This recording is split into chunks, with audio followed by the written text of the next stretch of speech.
It's my pleasure to welcome you to the Clark Howard Show, where our mission is to serve you and empower you so you make better financial decisions in your life.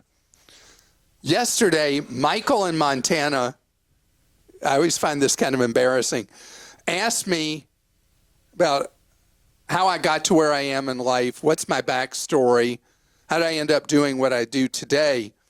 And I'm going to share that story with you on the podcast. And later, we're pinched with our budgets all over the place.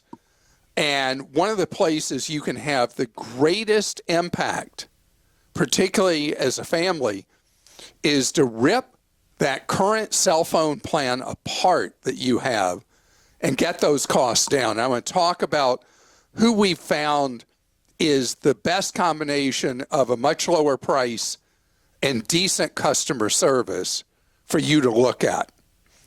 And why do I get embarrassed talking about my story? I've always been told to be quiet about yourself and your accomplishments, to walk humbly.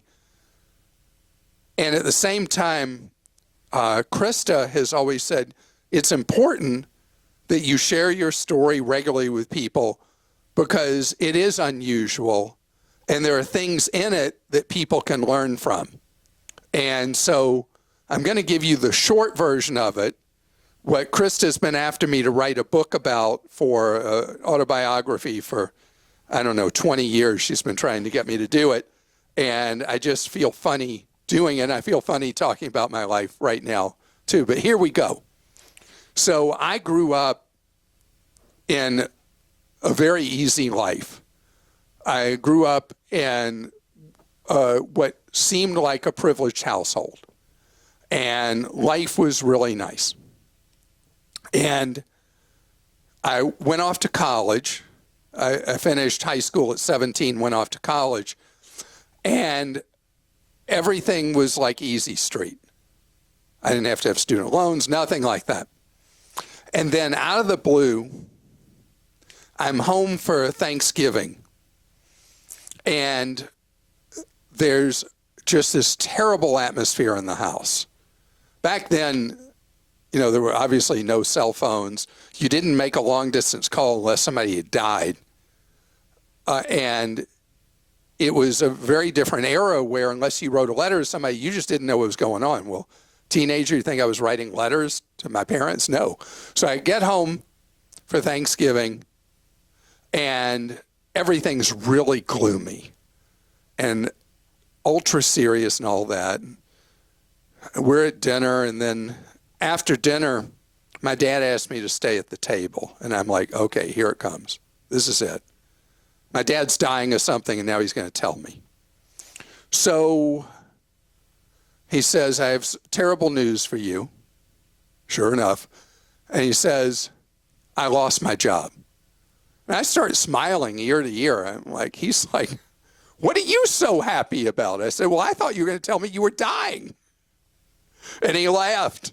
And I guess it helped him too, because he realized there were things much worse than losing your job. And then we were talking, he said, I don't know there's money for you to go back to college in January, which is his way of saying, I know there's no money for you to go back to college in January. And I was like shocked because my parents had always lived this really fancy life. And I assumed they had tons of money. And all of a sudden he's telling me he doesn't know if I can go back to college. And I was just stunned because what became clear over time was my parents had always spent whatever they had and had never been savers. And I was like, wow, I had no clue. And things that happen to you as a teenager can have lifelong impact, either positive or negative.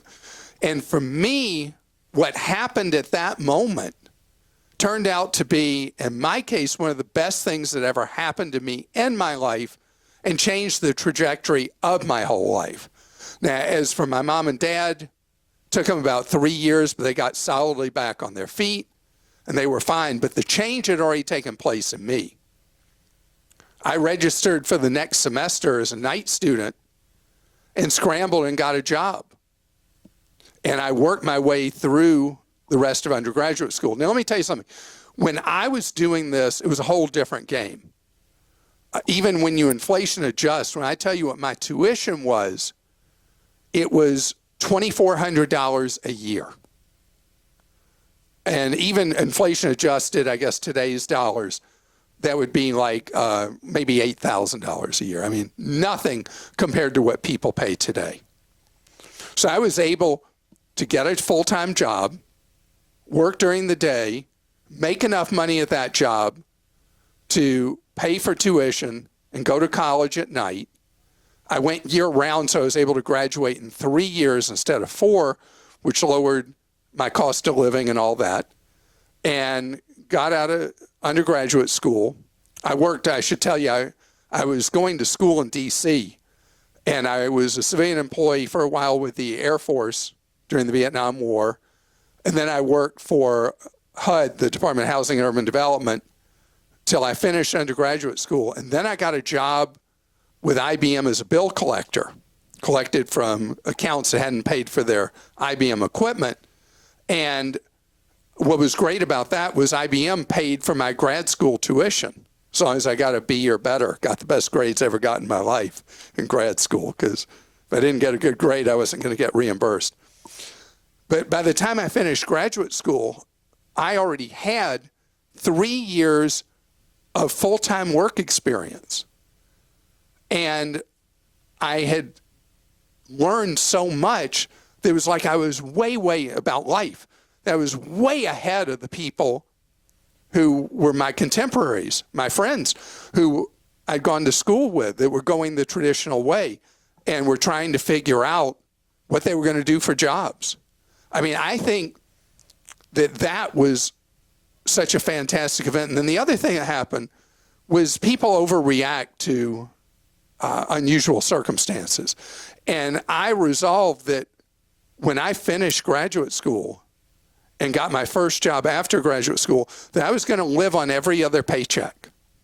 I mean, in school, you get used to getting by without a lot. And so why was it suddenly I needed to have lifestyle creep? So I started saving every other paycheck, had my IRA. I forget what you could put in an IRA at that point. It may have been $300 or whatever it was, whatever the limit was. And I was doing that, and I was living a very frugal life.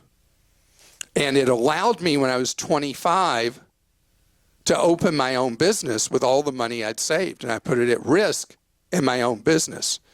What I did was I opened a travel agency when I was 25 because the airline industry had been completely regulated by the government up to that point. And so the federal government decided who could fly where, how many seats they could have on their plane, what time of day they could fly, how many times a day or week they could fly the route, every price of every ticket, and it was stifling. So the airline industry in the United States was teensy tiny. And President Carter at the time and a guy named Alfred Kahn came up with this plan to deregulate transportation in the United States. So they deregulated the trains, the trucks, and the planes, and set up the United States at a time that was pretty negative, with another time of really bad inflation and dislocation. They set up America for enormous economic growth from deregulating those three sectors of the economy. And I thought, this area is going to go crazy once the free market, because I've always been such a big time free marketeer. So I go into this business, and I was like a duck to water, and it just worked. And I opened one office, then another, then another, then another, then another. Ended up with 5 travel agencies, and then I was secret shopped by some guys who had broken away from a national chain. They wanted to buy my company, and we went through, it wasn't for sale, which is always a great time to sell, and we made a deal. And I remember being at the lawyers the last time before we signed the contract, and I said, we've talked about everything except what my role is going to be with the company after you own it. And the 2 guys look at each other, and one of them looks back at me and says, well, we want you to leave. And I was so hurt, it never occurred to me I was being kicked out the door. But I took my money, and I retired temporarily at thought it was going to be permanent, and moved to the beach, east coast of Florida. And that would have been it. But I had, after a few years, had some family circumstances. I was 31, by the way, when I retired. And eventually I came back to my birth home, which was Atlanta, where I'd built that business. And, well, I was not really doing anything. I was doing biathlon stuff. I was biking 20 miles a day and swimming 2 miles every day. And I was fit like I've never been in my life before or since. And I got a call out of nowhere from a radio station that had a travel show on and asked me to come on and talk about travel. And I did a guest appearance about travel, and then they had me back for another one, and then another one, and then they said, how'd you like to talk about travel every Sunday? It's like, well, I love it, and I love to run my mouth. So I started doing that and started hosting this travel show, and then a year later, they asked me if I'd like to host a show about money, because what I've not talked about is, and this is just a layer of the onion, is all the other things I had already done, investing in foreclosed real estate, buying investment properties that were foreclosures, making money from them, not to buy and turn, but to buy and own, and investing in the stock market and all these things I was doing. And so I started doing a show about money, and it morphed over the years to where I was really working, became what later became a syndicated radio show, was hired to do TV, newspaper column. I've done 10 books. I've been privileged to have 3 be on the New York Times bestseller list. 1 made it to #1. Did the syndicated show till a year and a half ago, when I decided what I really wanted to do was a podcast, because I wanted people, I love streaming video, you watch when you want to. I was like, podcast, you listen when you want to. It's completely portable. And so I've been doing all this stuff all these years because for me, it's all been about fun and about teaching and about empowering, which is something I love to do. Now, interestingly enough, in 1997, we started our first, it wasn't even a full website. It was like a static web page. And today, going with where people's eyes and ears are, we have these 2 websites, Clark.com and ClarkDeals.com, that have grown and grown and grown and morphed and changed over the years so that you have the information. And so the thing for me is I work because I want to. And that's the greatest thing. You know, a lot of times people misunderstand when I talk about the importance of living on less than what you make. And there was all that stuff 5 years ago about the FIRE movement, financial independence, retire early. My thing was not about working your tail off till you're 40-something to then just not do anything the rest of your life. My thing is about living on less than what you make so that you have choices about what you do, when you do, and how you do. That work should not be something that you're, I owe, so off to work I go. Work should be something that you do because you enjoy it. And I know that sounds naive because so many of us are just trying to get by with our bills. And that's why it's all about setting your mindset in a way that you're always saving money first, and that you create that financial independence, that security, so you then can do more of what you love rather than what you feel like you have to, being in a grind because you got the bills to pay. So ultimately, what is it that motivates me? What is it that drives me? What drives me is getting that message to you that this is not work for me doing what I'm doing now. It's a job, right? But it doesn't feel like a job. It doesn't feel like work. And I love the opportunity to I'll see something, and I'll be like, gosh, that would be great for someone to know. It'd be great if you knew that you could do blah, blah, blah. So that's what it's about for me. It's about imparting the knowledge, giving you the power so that if you choose to, you have more control over your life. And that's why I keep doing what I'm doing all these years later, 36 years after I retired the first time. Here I am doing this. And I'll do it till either mentally or physically I don't have the capability, or I don't enjoy it anymore. That is the great privilege of being in a position where you're financially independent. So maybe you are somebody who wants to sacrifice everything to be able to bag work by your 40th birthday and never, ever, ever have to work anywhere ever again. But I think for most people, the whole purpose of the FI, the financial independence, is to be able to make the choices you want to, and that work becomes more like a hobby instead of a have to. And Christa, you did it to me again. You made me tell the story. Well, and you left so much out about all the service. You weren't really retired. You started an alternative school. I mean, you've done so many different things. There are so many layers to the onion, but I think it is impressive and inspirational. But see, you've been after me to write this book forever, and my thing is if I wrote the book, it would be like everything else I do. It would be to help people who have insomnia to fall asleep more easily. I just don't find myself that interesting. But anyway. I think it's a great story, and I think it's very inspirational. So, if people knew your story. Oh, yeah. You do so much too. But coming up ahead, I do have an assignment for you.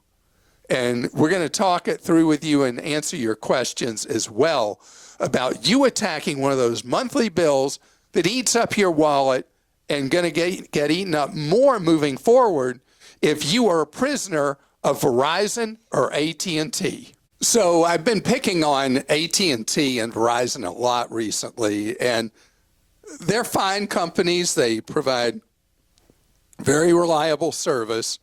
They've just been a little greedy lately, hiding behind the inflation we're having in the economy and coming up with all kinds of new junk fees or higher rates, where historically with cell phone providers, once you're in a rate plan, you're in that rate plan, and they don't raise your rates, because the truth, and this is an absolute fact, the cost of providing service to people for the cell phone carriers is going down, down, down, down.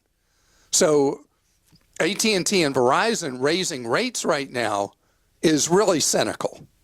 And so this actually could be doing you a favor, because a lot of people have been with AT&T or Verizon for even a generation, paying extremely high rates for cell phone service at a time that the costs have been getting lower, and there are so many competitors offering lower prices.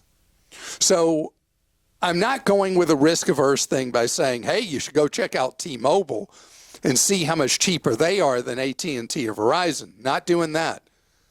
I want to go out there on a ledge and get myself into a position where you might later say, I can't believe I listened to Clark on this. So I'm going out on that ledge. But I want to talk about Mint Mobile, M-I-N-T Mobile. Mint Mobile has been a very aggressive player, offering service that people seem happy with actual decent customer service generally, which has been one of the big knocks with the off-brand cell phone players. Mint Mobile runs on T-Mobile's network. You got to make sure T-Mobile's network works where you are. But they offer really inexpensive plans, and they're offering the deflation fighter right now, where any of their plans for a 90-day trial period are $15 a month. So you can go on an unlimited data plan, $15 a month. You can go on a limited data plan, $15 a month for the next 90 days. And if you hate it, go back to the overpriced company you're with. But if you like it, you stay and you save. And then if you're on a family plan, Mint Mobile offers a very creative family plan offering that is much more flexible than you're used to with T-Mobile, AT&T, or Verizon, in that it's not one size fits all. You think about how the big carriers do it, where everything's about unlimited data when a lot of people don't need unlimited data. And so the heaviest user in a family plan and the lightest user in the family plan are both paying the same thing. Well, Mint Mobile did something where a family plan is 2, 3, or 4 people, and each person picks the plan they need. So if you need unlimited data, you go on that. If you need only a small amount of data, 4 gigs a month, you do that. If you need more data than that but not unlimited, you do that. And so your bill is typically between $15 and $30 a month, forgetting the first 90-day period of the $15 a month on all plans. They do something else too. You pay for your plan in 90-day cycles. So if you're on a family plan. So they're not after you every month, hey, where's our $15? Or where's our $30? You just pay them for the 3 months. And so it's a very, very simplified way to do business. If you're one individual, you get the lowest rates from them buying a year up front. But I wouldn't do that. I'd do the 90-day trial period. See if you hate it and in turn you're mad at me, or you love it and you're like, hey, this works. I'm going to buy a year's coverage moving forward. And Mint Mobile is a complete opposite side of what you talk about with ultra risk averse people paying ultra high prices with Verizon or AT&T. I mean, Mint Mobile's a complete opposite side of this, the other bookend. And there are a lot of choices in between, including, as I've mentioned in the past, from the major cell phone carriers, all offering their own in-house discount brands so they don't lose people to other people like Mint Mobile. And so it gets you half a loaf. You get a lower price, but you're still within their family umbrella. All this is just a holding pattern till the new 4th cell phone provider in the country gets its network built and is a viable competitor, which is going to happen about next summer. It's about a year from now that the Dish Network people will have figured it out, built out their network, and they will become an unbelievably aggressive player. And I think AT&T and Verizon are trying to make money while making the money's good right now with 3 competitors instead of 4. And the Dish Network people are going to be by far the most aggressive network player in the market. But in the meantime, we have 3 players instead of 4, and that's left room in the marketplace for the brand names to charge more. It's up to you if you just suck it up and pay more, or you say, wait a minute, you're really taking advantage of me. I'm going to go somewhere cheaper and better. And in my mind, the best of those choices that makes the biggest impact on your wallet is Mint Mobile. But you may find that it's not good for you, or there's something else that works better for you. I just don't want you to be a sitting duck overpaying at a time that every dollar is so much more precious right now because of inflation. Christa? Oh, I should have mentioned, we have our cell phone guide at Clark.com where we've reviewed so many of these different choices and lay them out for you. Who's on Verizon's network, who's on AT&T's network, who's on T-Mobile's network, and you can see what your options are. Okay, let's go to some questions. This is from Brent. Should I switch from Vanguard to Schwab? You haven't addressed Vanguard since they decided not to take phone calls anymore from customers. Since they have ruined the app for making contributions to a SEP IRA or for seeing clearly whether you've had losses or gains recently. These actions seem to me to be hostile towards the customer. I would love your opinion. Vanguard is driving me crazy right now because they're pulling in money faster than any other financial house in the world. They're the second largest financial house in the world now. They're growing faster than anybody else. And last year, they brought in more money than I think every other financial house in the world. So they're tone deaf right now. And their customer service has significantly deteriorated at Vanguard, and their attitude needs an adjustment. So, yeah, Vanguard is something that people have a love-hate relationship with right now. And some people have more hate than love towards Vanguard. So that leaves the other two major discounters, Schwab and Fidelity. And I think both of them are much more customer-oriented, much more service-oriented than Vanguard is right now. Vanguard, to me, is the pizza rule. It was said by a guy named Bethune, who used to run Continental Airlines. He said, you can always make a pizza cheap enough that no one will ever want to buy it. And I kind of have this feeling right now that Vanguard is making itself that pizza, making the ingredients more and more undesirable and more inedible. And they're a very inward organization. They're in a semi-rural area of Pennsylvania. Their campus is a very insular campus. And I feel like there's too much groupthink at Vanguard right now. So, Brent, I say this with all the love in the world because I love Vanguard. I love what they do.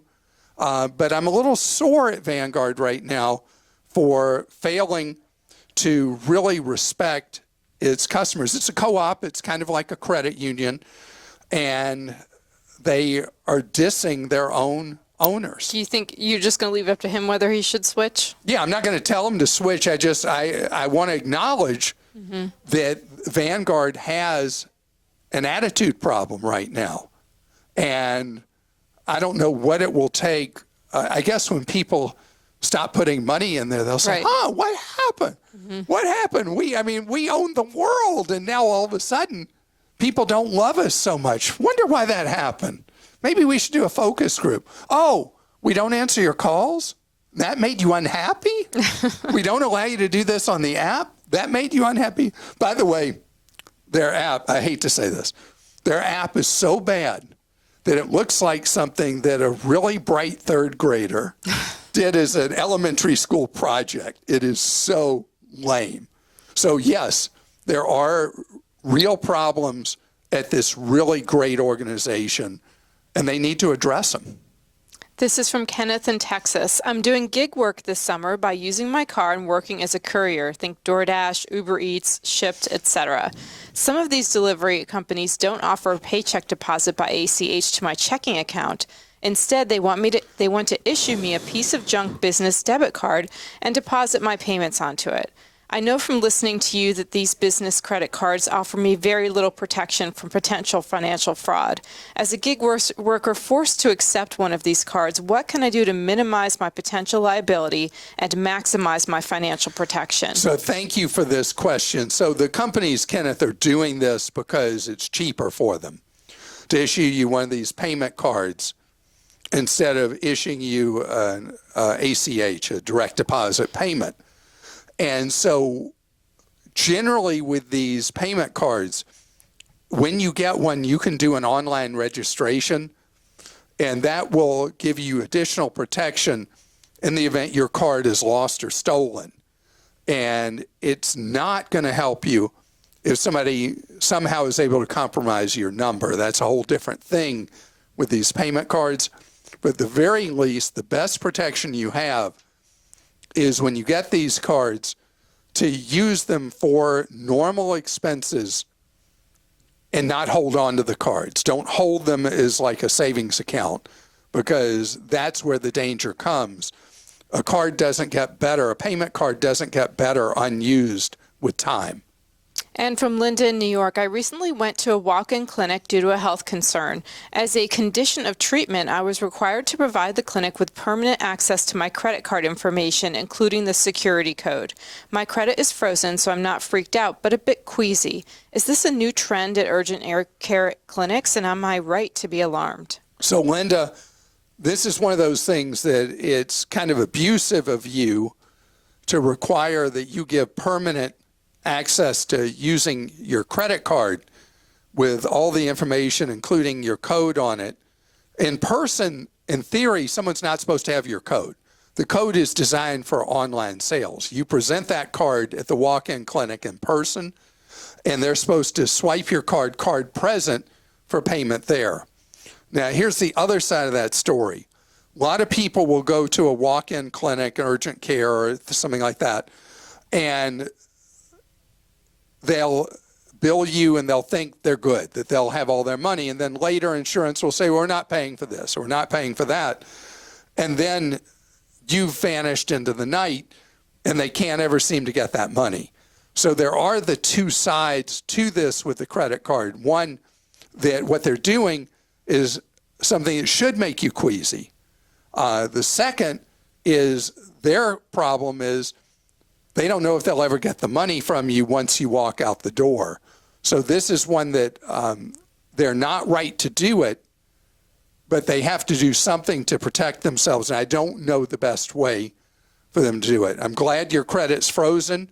If they ever did put through a charge where card's not present and they charge you for something, there's no signature, and you don't like the charge, you dispute the charge, you have full dispute rights like you would otherwise. But it is really nerve-wracking when somebody has that kind of information. And if they get hacked into, then a crook has your credit card number, expiration date, they got your billing zip code, they got your 3-digit code, unless it's American Express, they got the 4-digit code.